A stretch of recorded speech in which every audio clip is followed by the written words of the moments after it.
É, hoje você tem de lidar, por exemplo, com muito hater. E antes não. Pelo menos que eu me lembre, antes não. Então, o Ed, na boca do povo, sempre foi o cara de, esse cara prega pra caramba e não sei o quê. Eu acho que eu te considero assim um grande expoente da pregação expositiva e tal, não sei o quê. Mas depois de algumas falas suas e algumas pregações, então eu mesmo não concordo com algumas, outras pessoas também, pessoas importantes, influentes. E como, primeiro, antes de entrar no cerne das questões, como é ter de lidar com isso, cara? Você ficou como? Tipo, meio que da noite pro dia, não foi? Mais ou menos, porque já o meu primeiro livro que você citou, Quebrando Paradigmas, é uma crítica contundente à estrutura religiosa conforme nós a temos hoje no Brasil, da igreja evangélica, da minha própria tradição.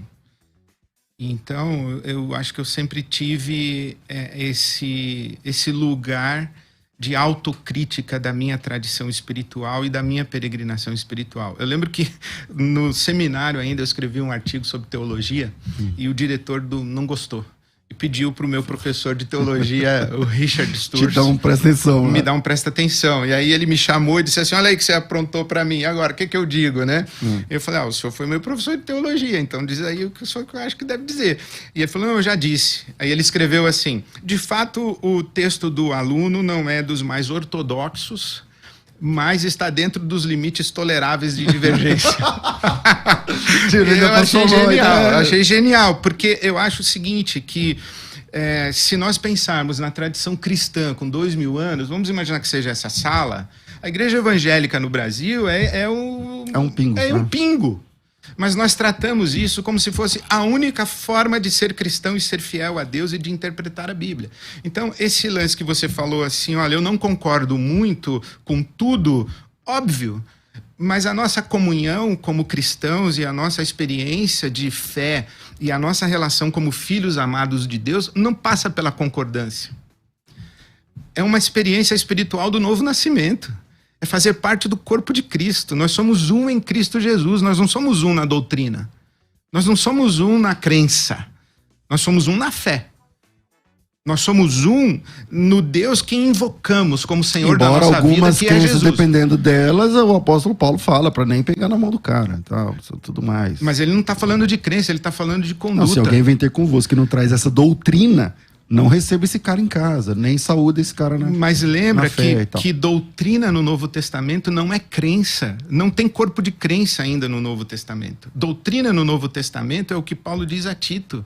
Que as mulheres mais novas sejam obedientes ou acatem as mais velhas. É muito mais uma conduta ética, é muito mais um comportamento de dignidade no discipulado de Jesus. Nós, igreja de Jesus, como ornamento da veste de Deus, lá na profecia de Jeremias, né? O cinto que é o ornamento da roupa de Deus. Nós carregamos a reputação de Deus não na nossa doutrina, é na nossa conduta, na nossa vida, na nossa maneira de andar em Cristo.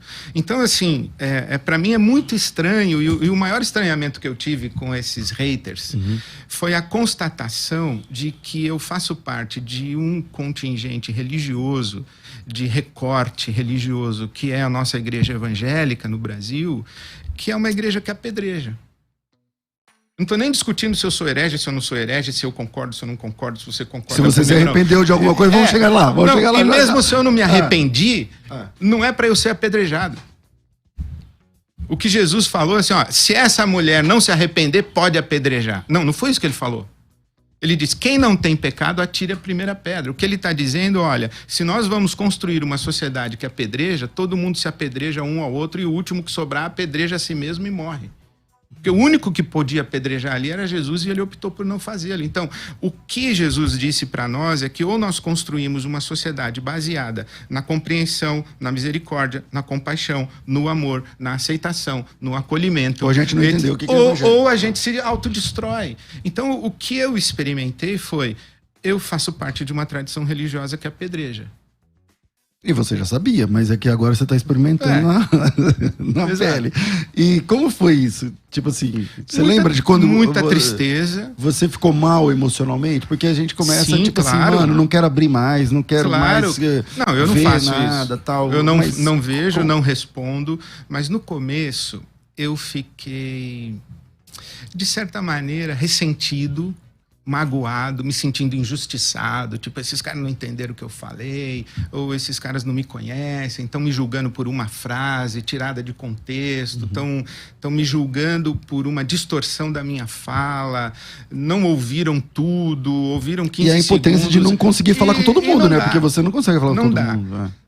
Depois dessa certa indignação e um senso de estar sendo injustiçado, eu acho que eu experimentei uma profunda tristeza. E é o que eu tenho hoje com relação... decepção.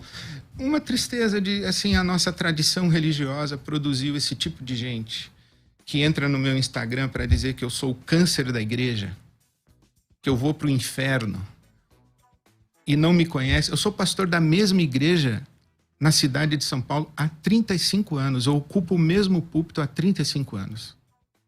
E 2 falas polêmicas condenam a minha história toda de ministério. É isso aí. Ok, eu vou fazer o que contra isso? Eu não posso, eu só posso ficar triste, lamentar e chorar e interceder por essa igreja. E continuar servindo, né? Sem deixar o meu coração se amargurar, para eu, eu não levar o meu ressentimento para o púlpito, para minha de fala. Volta. Exato, eu tenho que pregar o evangelho, não ficar respondendo hater. Você consegue fazer isso? Tipo, você não levar esse ressentimento. Eu acho que a tristeza não dá pra você não levar, mas o ressentimento... Ah, César, eu acho que é impossível dizer que você consegue quando você está num labirinto emocional. Mas conscientemente é uma opção e é uma escolha. A minha oração, quando eu peço a Deus que cuide do meu coração pastoral, eu tenho que pregar o evangelho, cooperar para a edificação do corpo de Cristo. Eu não posso ser pautado por hater. Eu tenho que pregar o evangelho. Eu tenho que fazer a obra do ministério que Deus me deu de anunciar o evangelho da graça de Deus. É isso que eu tenho que fazer. E eu tenho que cuidar para que o meu coração não fique ressentido, magoado e que eu entre numa relação bélica com essa igreja. Senão você entra numa escadinha espiral que vai terminar e não vai terminar bem, né? Eu digo o seguinte, César, quando Jesus diz, né, não nos deixes cair em tentação e livra-nos do mal. O maior mal que o mal pode nos fazer é nos tornar malvados. Não é nos bater na cara. Isso aí a gente já sabe o que ele vai fazer. O maior mal é quando ele conseguir fazer eu bater na cara dele de volta. E se tornar ele reativo, terá vencido. Né? Enquanto eu estiver virando a outra face, eu estou na vitória. Eu estou exalando o bom perfume de Cristo, que essa é a minha vocação e sua e nós como seguidores de Jesus.